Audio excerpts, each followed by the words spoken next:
As you know, I was saving the best BASF still last, and this is the TP2 reference Maxima. I don't know how it's going to compare to the other one, but let's have a look at it and see how we get on.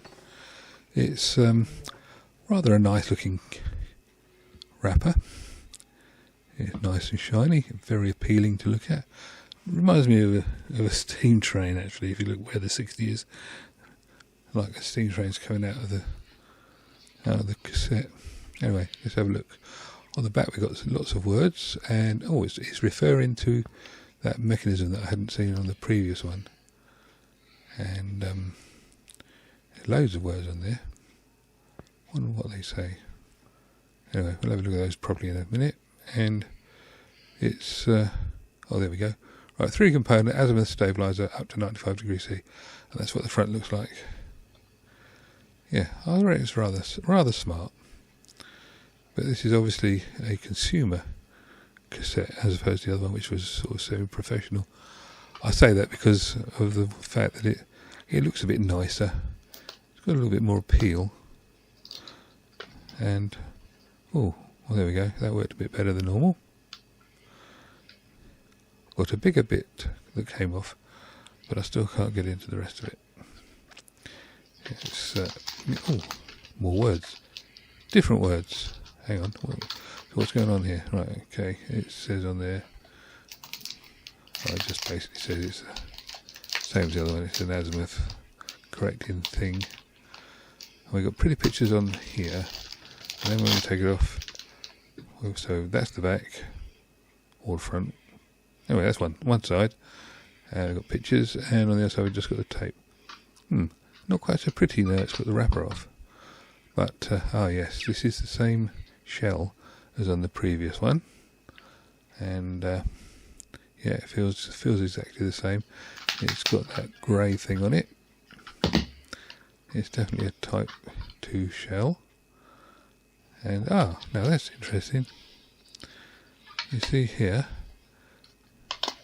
the actual cassette case had a lip on it. Anyway, let's have another look at this. So you've got the single brass screw. Apparently that's for, been looking it up, that is for doing splicing with.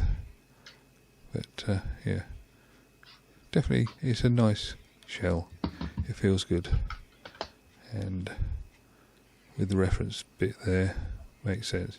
Apparently you undo that and then you can get to the tape to splice it, but I don't know what you'd do if you've lost the tape inside, because it's a sonically welded case and it's very tough.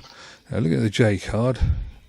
It's not as professional in terms of the way it is. There's not so much space on it for writing, and it's just consumer orientated. And referring to CDs again. That fits in there nicely. As you can see, the plastic case covers up the cardboard bit, so the case is holding the tape in, not the bit of cardboard. Nice and firm. Nice piece of kit. Impressed with that. It's not as pretty as the other one now that it's unwrapped. Anyway, fire up the teac. No smell of crayons on this one either, and let's get stuck into it.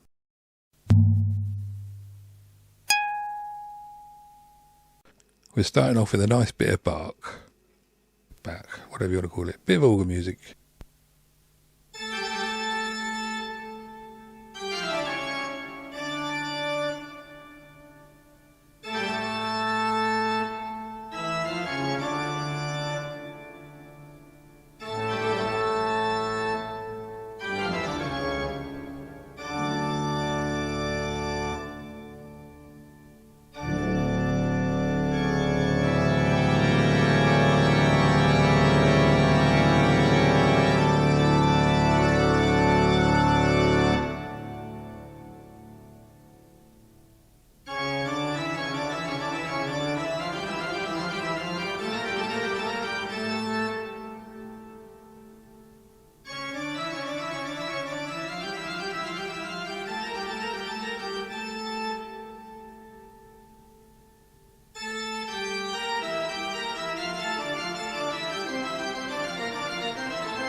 Well, from where I'm sitting, that was a really nice piece of music. It really sounded good.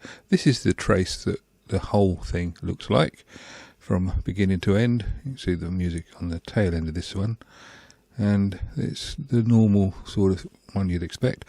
This is the silence, and it's a little bit hissier than the other tape we had, coming in at minus 81 dB. The 1 kHz is looking pretty good with only a relatively small third harmonic. The 3 kHz is looking equally as good with a relatively small third harmonic. The 3 kHz minus 20 dB is looking very nice. The white noise at 0 dB looking at pretty good. Then you look at the white noise at minus 20 dB and you think, hello, that's not bad at all. Now we're looking at the pink noise at 0 dB, which is looking quite respectable. Then at minus 20 dB, it looks exactly the same, it's just a bit furrier. Then we look at the freeze response. Now this is incredible. This is going up to 19 kHz at 0 dB, and at minus 20 dB you can't really see any difference, and that's not normal. I'll just play the Patrick Patricos where we want to go, and I'll catch you at the end of this and let you know what I think.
That sounded excellent as well. Well, there it says, it's a good one, and I think that's right. This tape is better than any of the other BASFs that we've tested, and we've tested a lot. This one is not perfect. It's got a couple of little foibles, but overall it's going to give you the best sound of any of the BASF tapes that are on my channel at this point in time. And I would say it's definitely a winner. It's better than the Master. And that's the thing that I found amazing. It's actually better than any of the other tapes, including the Master, which is obviously meant to be a professional tape. Anyway, that's it. If you got something out of this video, please like, subscribe, all the rest of it. And if you have a look at these videos coming up, you might find something that's of interest. Catch you again. Bye-bye.